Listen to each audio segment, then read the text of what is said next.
ଗୌରାଙ୍ଗ ବାରିକ ତାଙ୍କର ଅବିକଳ ଚେହେରା ରାଇମନ ପରିଡ଼ା ତାଙ୍କର ଆକ୍ଟିଂରେ ବହୁତ ମଜା ନେଉଥିଲେ ଲୋକମାନେ। କିନ୍ତୁ ତାଙ୍କର ଗୋଟେ ସ୍ୱପ୍ନ ଥିଲା ରାଇମନ ପରିଡ଼ା ସହିତ ଦେଖା ହେବେ। ପ୍ରଭୁ ଶ୍ରୀ ଜଗନ୍ନାଥଙ୍କ ଆଶୀର୍ବାଦରୁ ସେ ରାଇମନ ପରିଡ଼ାଙ୍କ ଘରକୁ ପହଞ୍ଚିଗଲେ। ଗୌରାଙ୍ଗଙ୍କ ସ୍ୱପ୍ନ ବି ସତ ହେବାକୁ ଲାଗିଲା।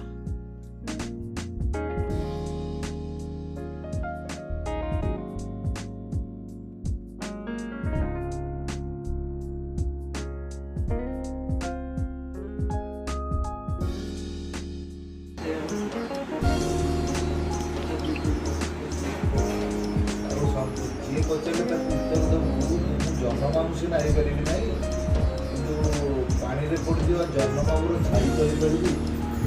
ବର୍ତ୍ତମାନ ତ ରାଇମନ ପରିଡ଼ା ତ ଗୋଟିଏ ବାହାରିବ, କିନ୍ତୁ ରାଇମନ ପରିଡ଼ା ଭଳିଆ ଯେଉଁ ହେଇଛୁ ମୁଁ ଖୁସି ତ ଉପରେ ସେଥିପାଇଁ ଆମ ପରିବାର ବି ଖୁସି ତ ଉପରେ। ଭଲରେ ରହ, ତୋ ପରିବାର ଭଲରେ ରହୁ। ମୁଁ ଆଉ ତ ଆଶୀର୍ବାଦ ଦେବୁ ତ ଆଉ କ'ଣ କରିପାରିବି। ତୁ ଭଲରେ ରହ, ଭଗବାନ ତୋତେ ଭଲ ରଖୁ। ମୋ ଘରକୁ ଆସିଲୁ, ଦେଖା କଲୁ, ଶାନ୍ତି। ଆଉ ଏ ଚଲେଇଛୁ ଚଲେ, ପଜିଟିଭରେ ଚଲେଇବୁ, କିଛି ନାହିଁ। ଆମେ ତ ଉପରେ ଖୁସି ହେଉଛୁ।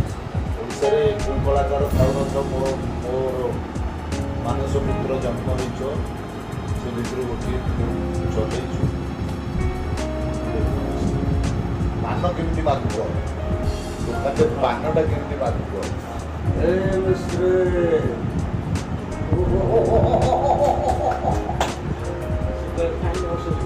ଗୋଟିଏ ଘର ଦୋକାନରେ କରିଛୁ, ତତେ 4 କିଲୋ ପାନ ମଗେଇ 4 କିଲୋ ଲଗାଉଛୁ। ଅନାନି ତୋ ବେଳ ବୋଧେ ଖରାପ ଚାଲିଛି।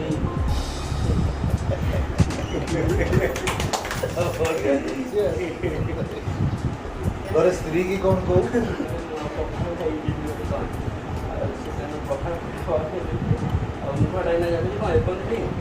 ଆଉ ତ ଫୋନ୍ କର, ମୁଁ ଧରୁଛି। ଆଉ କେମିତି କାମ ତୋତେ ବାହା ହେଇଛି ବୋଲି ତୁ ଯାହା କହିବ ସେଇଆ କରିବି। ମୁଁ ତ ସ୍ୱାମୀ, ମୁଁ ଯାହା କହିବି ସେଇଆ କର।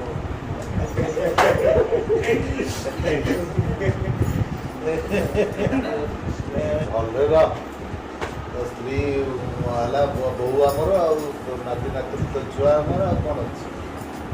ତାହା ଭଲରେ ରହୁ, କିଛି ଅସୁବିଧା ନାହିଁ। ଯା, କିନ୍ତୁ ପ୍ରଫେସନ୍ ଛାଡ଼ିବୁ ନାହିଁ। ଯେଉଁ ପ୍ରଫେସନ୍ କରୁଛୁ ତାକୁ ଛାଡ଼ିବୁନି, ଏଇଟା ସଉକରେ କର। ଆଉ ଜମା ତାକୁ ଇଏକୁ ଛାଡ଼ିଦେଇକି ପାଗଳ ହେଇକି ପୁରା ଖାଲି ଇଏ କରିବା ଦରକାର ନାହିଁ। ଏହା କଲେ ବଞ୍ଚିବା ମୁସ୍କିଲ ହେଇଯିବ। ପ୍ରଫେସନ୍ ଛାଡ଼ିବୁ। ମୋ ପ୍ରଫେସନ୍ ଛାଡ଼ିକି ମୁଁ କ'ଣ ଅଲଗା ଆଡ଼କୁ ଯାଉଛି। ଆମେ ଭଲରେ ରହ, ଭଗବାନ ତୋତେ ଭଲରେ ରଖନ୍ତୁ। ଆଉ କ'ଣ କରିବୁ। ଦର୍ଶକ ଈଶ୍ୱର ଚ୍ୟାନେଲକୁ ଆପଣ ସବସ୍କ୍ରାଇବ୍ କରନ୍ତୁ। ଆପଣଙ୍କ ହାତ ତିଆରି ରାଇମୋହନ ଉପରେ ମାନେ ବେଶୀ କରୁଛନ୍ତି, ଆଉ ସବୁ କରୁଛନ୍ତି, କିନ୍ତୁ ଏ ପିଲାଟି ଡୁପ୍ଲିକେଟ୍ ରାଇମୋହନ, ତା ଡିରେକ୍ଟର ସେମାନେ କରୁଛନ୍ତି। ଆପଣମାନେ ସବସ୍କ୍ରାଇବ୍ କରନ୍ତୁ, ଦେଖନ୍ତୁ। ଆଉ ଏମିତି ମୋ ବିଷୟରେ ଭାରି ଭଲ କଥା, ପଜିଟିଭରେ ମଜା କରିବା ଜିନିଷ ଦେଖିବେ। ଆଉ ସେମାନେ ଘରକୁ ଆସିଥିଲେ ମୁଁ ଦେଖା କରିବାକୁ ବହୁତ ଖୁସି। ସବୁବେଳେ ସବସ୍କ୍ରାଇବ୍ କରିକି ଦେଖନ୍ତୁ। ଆଉ ୟୁଟ୍ୟୁବ୍ ଚ୍ୟାନେଲ୍ ଭାରି ଭଲ କରୁଛନ୍ତି, ମୋତେ ଭଲ ଲାଗିଲା। ଆପଣମାନଙ୍କୁ ନିହାତି ଭଲ ଲାଗିବ ଭାବୁଛି।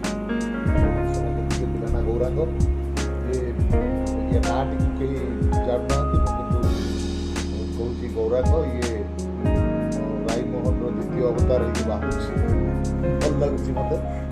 ଆଉ ଓଡ଼ିଶାରେ ତ ମୋଣ ଉପଖଣ୍ଡ ବହୁତ ଅଛନ୍ତି,